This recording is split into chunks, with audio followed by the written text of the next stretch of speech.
नमस्कार, आप देख रहे हैं खबर अभी बाकी है और मैं हूं आपके साथ अंजनी कुमार सिंह।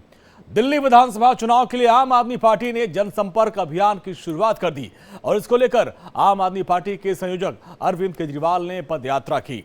अरविंद केजरीवाल पूर्वी दिल्ली के खिचड़ीपुर इलाके में पहुंचे और वहां की जनता से मुलाकात की।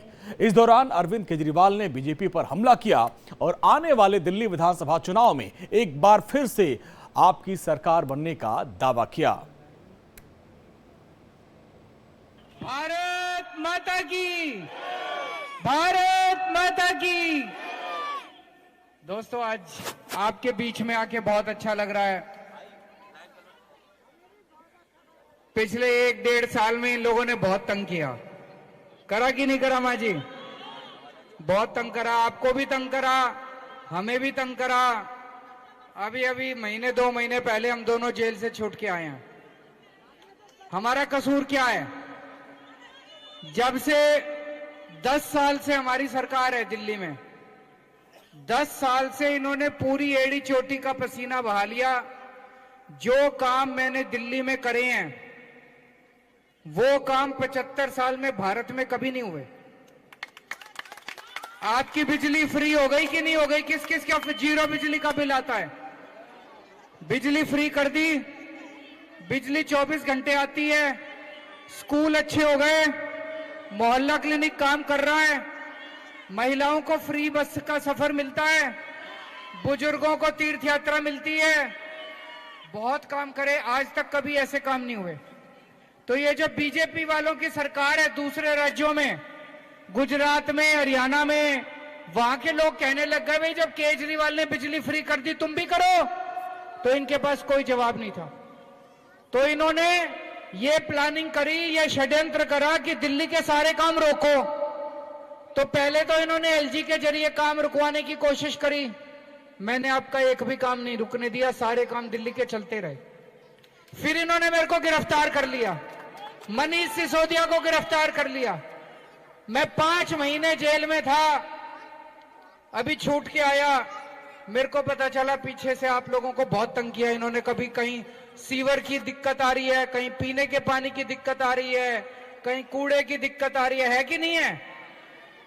सारी ठीक करा दूंगा। केजरीवाल आ गया आपका। सड़कें टूटी पड़ी थी, सड़कों की मरम्मत चालू हो गई पूरी दिल्ली के अंदर। और भी सारी चीजों पे काम कर रहा हूं मैं, सारे काम करा दूंगा। अब इन्होंने प्लानिंग करी है, जब कुछ भी नहीं चला इन्होंने प्लानिंग कर रही है कुछ भी करके इस बार दिल्ली जीतो।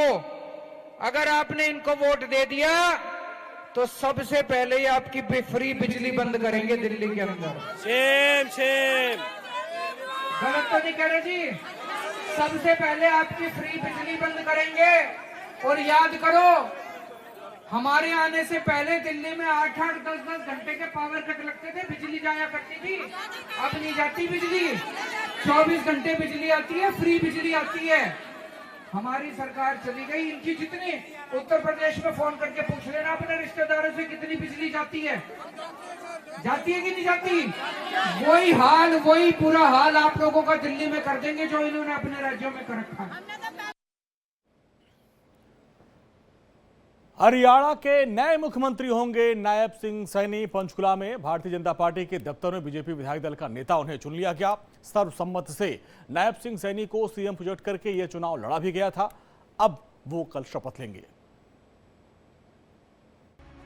हरियाणा विधानसभा चुनाव में प्रचंड बहुमत हासिल कर बीजेपी लगातार तीसरी बार सरकार बनाने जा रही है। हरियाणा के अगले मुख्यमंत्री नायब सिंह सैनी के नाम पर मुहर लग चुकी है। बुधवार को हुई बैठक में उन्हें विधायक दल का नेता चुना गया। बंद कमरे में बीजेपी विधायक दल का नेता चुने जाने की प्रक्रिया में अमित शाह के आने से चर्चाओं का बाजार गर्म था। कोई इसे मुख्यमंत्री बदलने की चर्चा के रूप में ले रहा था तो कोई अनिल विज और राव इंद्रजीत की दावेदारी को उठाने से पहले ही खारिज करने की अमित शाह की पावर के रूप में देख रहा था। आखिरकार इस तरह की सभी चर्चाओं में ब्रेक लग गया। आपको बता दें कि बीजेपी ने पहले ही बता दिया था कि पार्टी में नीतिगत फैसले सिर्फ एक बार होते हैं और ये चुनाव से पहले तय हो चुका था कि नायब सिंह सैनी ही बीजेपी सरकार के अगले मुख्यमंत्री होंगे। केंद्रीय गृह मंत्री अमित शाह और मध्य प्रदेश के मुख्यमंत्री मोहन यादव की मौजूदगी में विधायक दल के नेता चुने गए नायब सिंह सैनी 17 अक्टूबर को पंचकुला में सुबह 11 बजे मुख्यमंत्री पद की शपथ लेंगे। इससे पहले आज दोपहर को हरियाणा राज्यपाल से मिलकर सरकार बनाने का दावा पेश किया। शपथ ग्रहण समारोह में पीएम मोदी भी शामिल होंगे। इसके अलावा बीजेपी ने विपक्षी नेताओं को भी शपथ ग्रहण समारोह में इन्वाइट किया है। इस बात का ऐलान गृह मंत्री अमित शाह ने किया। अमित शाह को पार्टी ने हरियाणा का पर्यवेक्षक बनाया है। अमित शाह ने कहा कि मुझे इस बात को बताते हुए खुशी हो रही कि नायब सिंह सैनी को विधायक दल का नेता चुना गया। अब 10 सालों के बाद एक बार फिर से डबल इंजन की सरकार यहां पर काम करेगी। गुरुवार को शपथ ग्रहण समारोह के बाद पीएम मोदी हरियाणा राजभवन में विधायकों की मीटिंग लेंगे। बीजेपी ने अपने सभी 48 विधायकों को अगले 2 दिन चंडीगढ़ में ही रहने का निर्देश जारी किया है। इस दौरान होटल ललित और हरियाणा राजभवन में काफी संख्या में पुलिस फोर्स की तैनाती बढ़ा दी गई है। हरियाणा विधानसभा चुनाव में नायब सिंह सैनी को ही बीजेपी ने अपना चेहरा बताकर चुनाव लड़ा था और अब औपचारिकताएं जो हैं मुख्यमंत्री बनाए जाने की वो पूरी हो चुकी है। विधायक दल का नेता चुने जाने के बाद नायब सिंह सैनी ने अपना वादा याद दिलाते हुए ये भरोसा दिलाया कि उनके शपथ से पहले सरकारी नौकरियों के जो रिजल्ट हैं वो आ जाएंगे।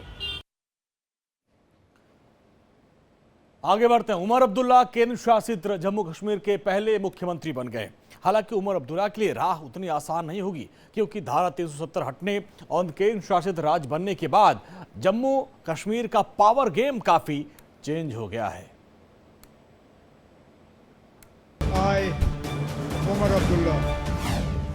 कश्मीर में नेशनल कॉन्फ्रेंस के नेता उमर अब्दुल्ला ने नए मुख्यमंत्री के तौर पर शपथ ली।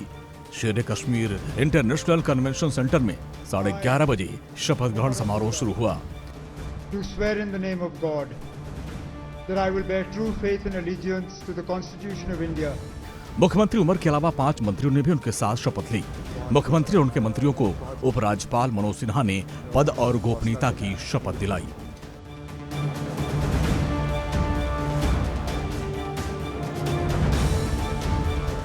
जम्मू कश्मीर की नई सरकार में सुरेंद्र चौधरी डिप्टी सीएम बने। ये वही सुरेंद्र चौधरी जिन्होंने बीजेपी के नौशेरा से उम्मीदवार रविंद्र रैना को हराया था और इसे उमर सरकार के नए दांव के रूप में देखा जा रहा है।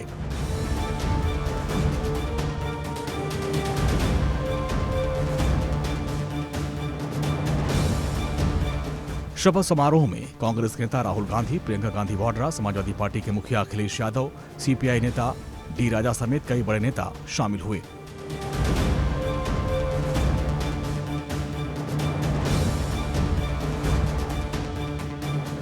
सत्तारूढ़ गठबंधन का हिस्सा रही कांग्रेस ने साफ कर दिया कि उसका कोई भी विधायक मंत्री पद की शपथ नहीं लेगा। पार्टी का कहना है कि वो सिर्फ बाहर से समर्थन देने पर विचार कर रही है।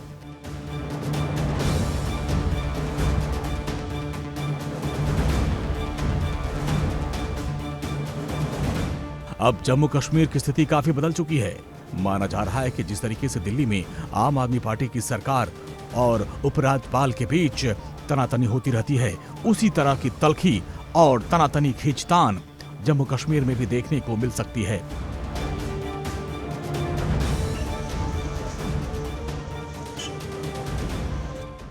तभी तो कुछ दिन पहले ही दिल्ली के पूर्व मुख्यमंत्री अरविंद केजरीवाल ने कहा कि अगर हाफ स्टेट में सरकार चलाने में दिक्कत आए तो उमर अब्दुल्ला उनसे सलाह ले सकते हैं।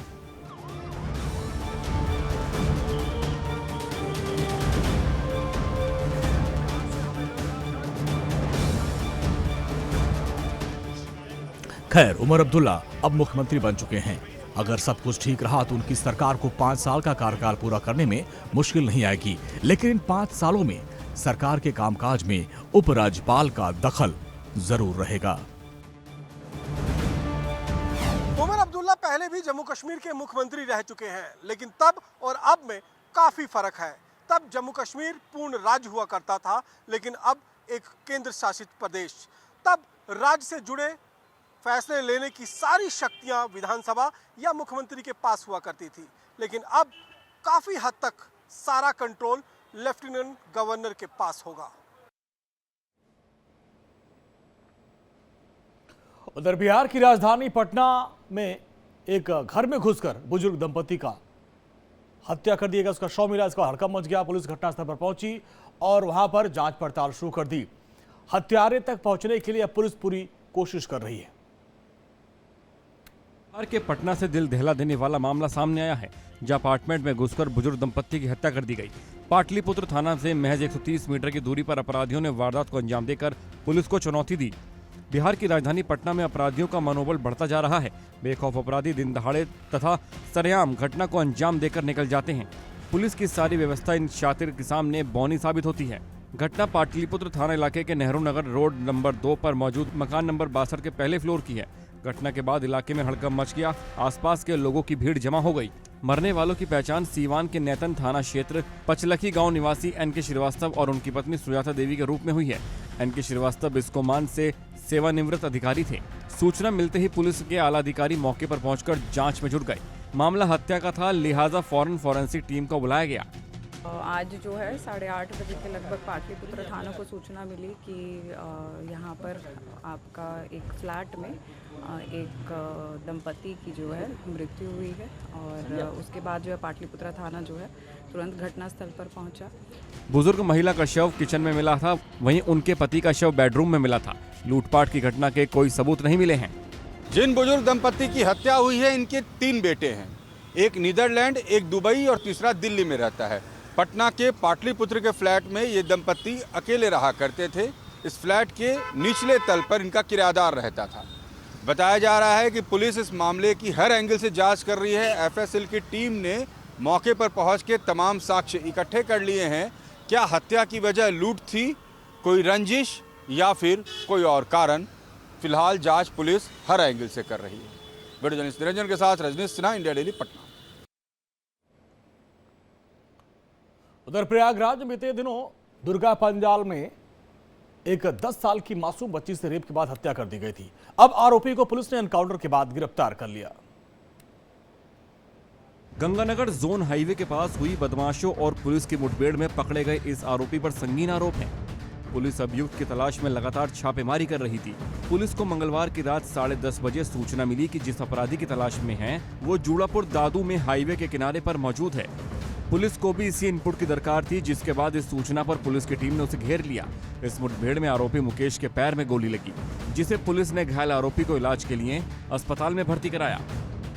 इस घटना के बाद पुलिस हरकत में आ गई और खुलासे के लिए सर्विलांस टीम को लगाया गया।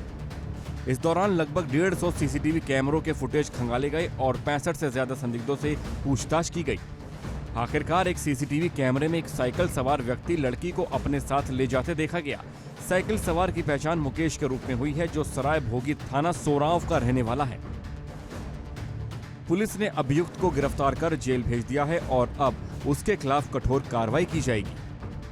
डीसीपी के मुताबिक अभियुक्त ने अपना जुर्म कबूल कर लिया है। अभियुक्त ने बताया कि 3 अक्टूबर की शाम उसने मासूम बच्ची को साइकिल पर लिफ्ट दी थी और फिर उसके साथ जबरन रेप करने के बाद उसकी हत्या कर दी थी। उसकी पहचान जाहिर ना हो, इसके लिए सिर पे वार करके उसने मासूम को मौत के घाट उतार दिया था। वीडियो जर्नलिस्ट सर्वजीत सिंह के साथ अखंड प्रताप शाही, इंडिया डेली, लखनऊ। पाकिस्तान में एससीओ सम्मेलन का आयोजन किया गया। सम्मेलन में भारत के विदेश मंत्री एस जयशंकर पहुंचे। भारतीय विदेश मंत्री के पाकिस्तान पहुंचने पर पीएम शहबाज शरीफ ने और तमाम जो अधिकारी हैं वो रेड कार्पेट बिछाकर स्वागत करते नजर आए। लेकिन एस जयशंकर ने पाकिस्तान को 2 टूक मैसेज दिया कि नया भारत दगाबाज पाकिस्तान की बातों में अब नहीं फंसने वाला। एस जयशंकर ने कहा कि पाकिस्तान से बात उसी शर्त पर होगी जब पाकिस्तान आतंक का रास्ता छोड़ेगा।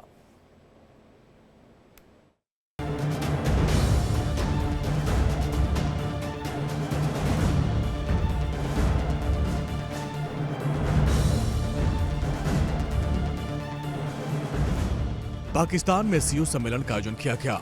समिट में हिस्सा लेने के लिए भारत के विदेश मंत्री एस जयशंकर पाकिस्तान पहुंचे। शहबाज सरकार ने उनका बड़ी ही गर्मजोशी के साथ स्वागत किया। एस जयशंकर ने पाकिस्तान के वजीर आजम शहबाज शरीफ से मुलाकात की, लेकिन एस जयशंकर ने हाथ मिलाते ही बता दिया कि वो पाकिस्तान में सिर्फ और सिर्फ एससीओ सम्मेलन में शामिल होने आए हैं। भारत पाकिस्तान से किसी भी तरह की दोस्ती या फिर बातचीत का इच्छुक नहीं है, बल्कि भारत सिर्फ एससीओ प्रोटोकॉल का पालन करने आया है। पाकिस्तान में आयोजित एससीओ सम्मेलन में चीन, रूस, Bharat, Pakistan, Iran, Kazakhstan, Kyrgyzstan, Tajikistan, Uzbekistan और बेलारूस शामिल हुआ। इन सभी लोगों के सामने भारत के विदेश मंत्री ने पाकिस्तान का पर्दाफाश किया। एससीओ शिखर सम्मेलन को संबोधित करते हुए भारत के विदेश मंत्री अजय शंकर ने कहा, आतंकवाद, अलगाववाद और कट्टरवाद से बचना होगा। पाकिस्तान का नाम लिए बगैर विदेश मंत्री ने पाकिस्तान को आतंकवाद को लेकर खरी खरी सुनाई। एस जयशंकर ने कहा कि बेहतर रिश्ते के लिए भरोसा जरूरी है। अगर भरोसा नहीं तो कुछ नहीं। अगर हमारे बीच भरोसे में कमी आई तो हमें अपने अंदर झांकने और इसकी वजह समझने की जरूरत है। आतंकवाद, अलगाववाद और कट्टरवाद से बचना होगा। बेहतर रिश्ते के लिए भरोसा जरूरी है। अगर भरोसा नहीं है तो कुछ नहीं। अगर हमारे बीच भरोसे में कमी आई है तो हमें अपने अंदर झांकने और इसकी वजह समझने की जरूरत है। इसके पहले पाकिस्तान के प्रधानमंत्री शहबाज शरीफ ने एससीओ बैठक की शुरुआत करते हुए कहा था कि पाकिस्तान शांति, सुरक्षा और आर्थिक तरक्की चाहता है, लेकिन पाकिस्तान कितना शांति पसंद मुल्क है, इसके बारे में कुछ भी बोलना वक्त की बर्बादी है। भले ही पाकिस्तान की धरती से एस जयशंकर ने पाकिस्तान को आतंकवाद पर आईना दिखाया, लेकिन बावजूद इसके शहबाज सरकार इसे भारत पाकिस्तान के रिश्तों के लिए बेहतर बताने की कोशिश कर रहे हैं। बावजूद उनके इटसेल्फ आना ये कितना इंपॉर्टेंट है? क्या कोई दो तरफा बर्फ पिघल सकती है या अभी ये बस बहुत फॉर्मेलिटी थी? ये मुझे मालूम नहीं जी, और ये एक सेंसिटिव वक्त है इस पे तबसरा करना। यानी इस वक्त वो तशरीफ लाए हुए हैं, हमारे हमसाया मुल्क हैं, तो इस बात पे बेहतर ये है कि जो माजी में जो कुछ हुआ है या हो रहा है, जो हुकूमती जो पॉलिसी है उस पे तबसरा ना किया जाए। उनका आना खुशाइंद है जी। ये एक फोरम है, जैसे मैंने आपको कहा, जिसमें खित्ते की डेवलपमेंट होगी। पाकिस्तान के पास एससीओ सम्मेलन के बहाने एक बेहतर मौका था। पाकिस्तान सरकार ने अपनी ओर से एस जयशंकर का भव्य स्वागत किया और दुनिया के सामने नौटंकी करने की कोशिश की, लेकिन जब तक पाकिस्तान के हुक्मरान आतंकवादियों को पालना पोसना बंद नहीं करेंगे, तब तक भारत पाकिस्तान से कोई बातचीत नहीं करेगा। ये भारत का जवाब पहले भी था, अब भी है और आगे भी यही रहेगा। Bureau report, India daily.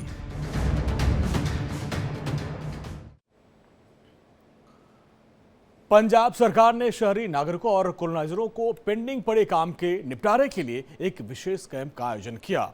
Chandigarh में बिल्डर्स के साथ हुई बैठक में पंजाब सरकार की ओर से उन्हें हर संभव सहयोग का भरोसा दिया गया।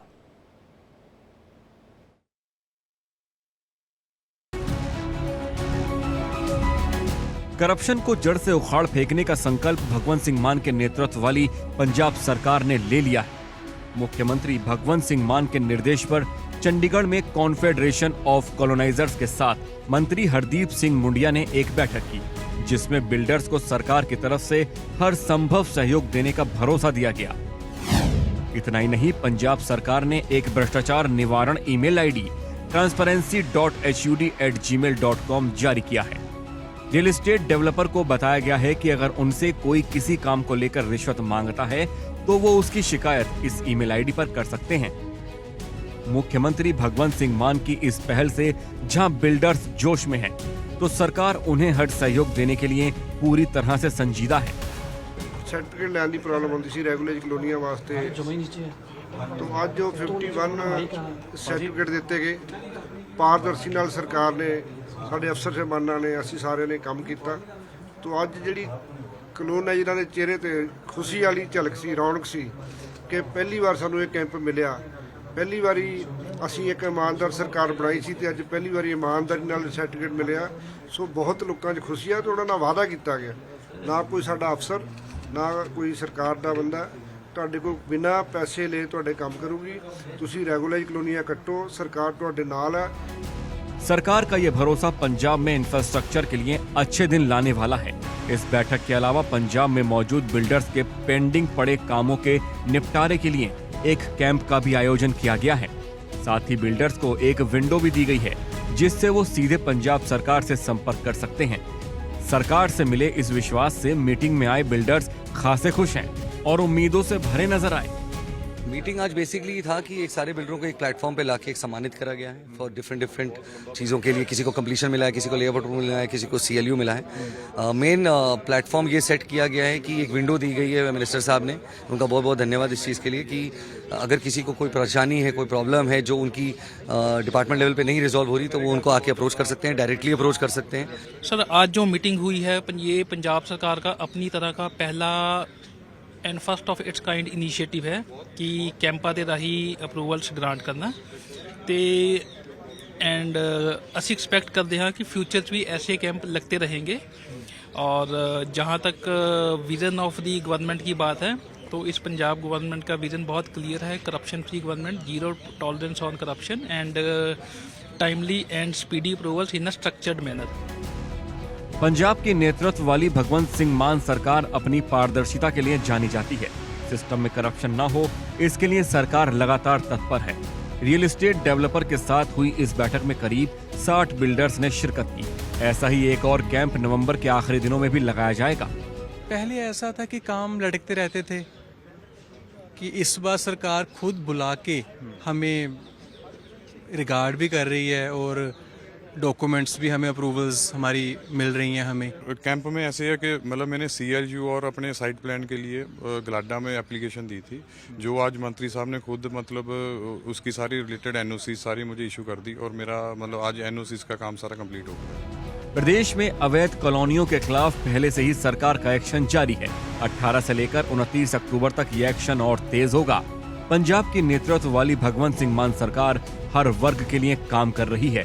सरकार का ये कदम नई कॉलोनियों के निर्माण में वरदान साबित होगा। Bureau report, India daily.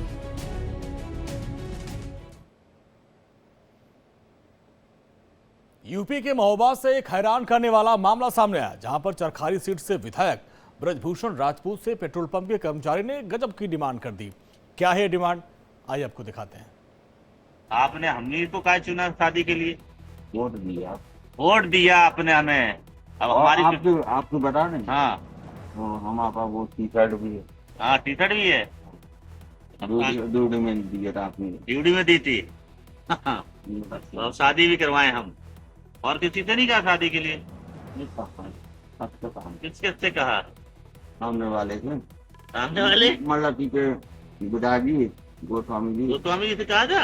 UP के महोबा से एक ऐसा मामला सामने आया जिसे जानकर आप चौंक जाएंगे। दरअसल अपनी गाड़ी में पेट्रोल भरवाने गए विधायक ब्रजभूषण राजपूत से पेट्रोल पंप कर्मचारी ने एक गजब की डिमांड रख दी। दरअसल कर्मचारी ने विधायक से कहा कि वो उनका वोटर है, वोट दिया है, अब विधायक जी आप मेरी शादी करवा दीजिए। जिसके बाद विधायक ने भी पेट्रोल पंप कर्मचारी को आश्वासन दिया कि वो पेट्रोल पंप कर्मचारी के लिए लड़की की तलाश करेंगे और उसकी शादी कराने की पूरी कोशिश करेंगे। यहाँ तक कि विधायक जी ने पेट्रोल पंप कर्मचारी से उसकी जाति पूछी और कहा जिस जाति के हो उसी जाति में लड़की चाहिए या किसी भी कास्ट की चल जाएगी। शादी के लिए बातचीत का ये वीडियो अब सोशल मीडिया पर काफी वायरल हो रहा है। Bureau report, India daily.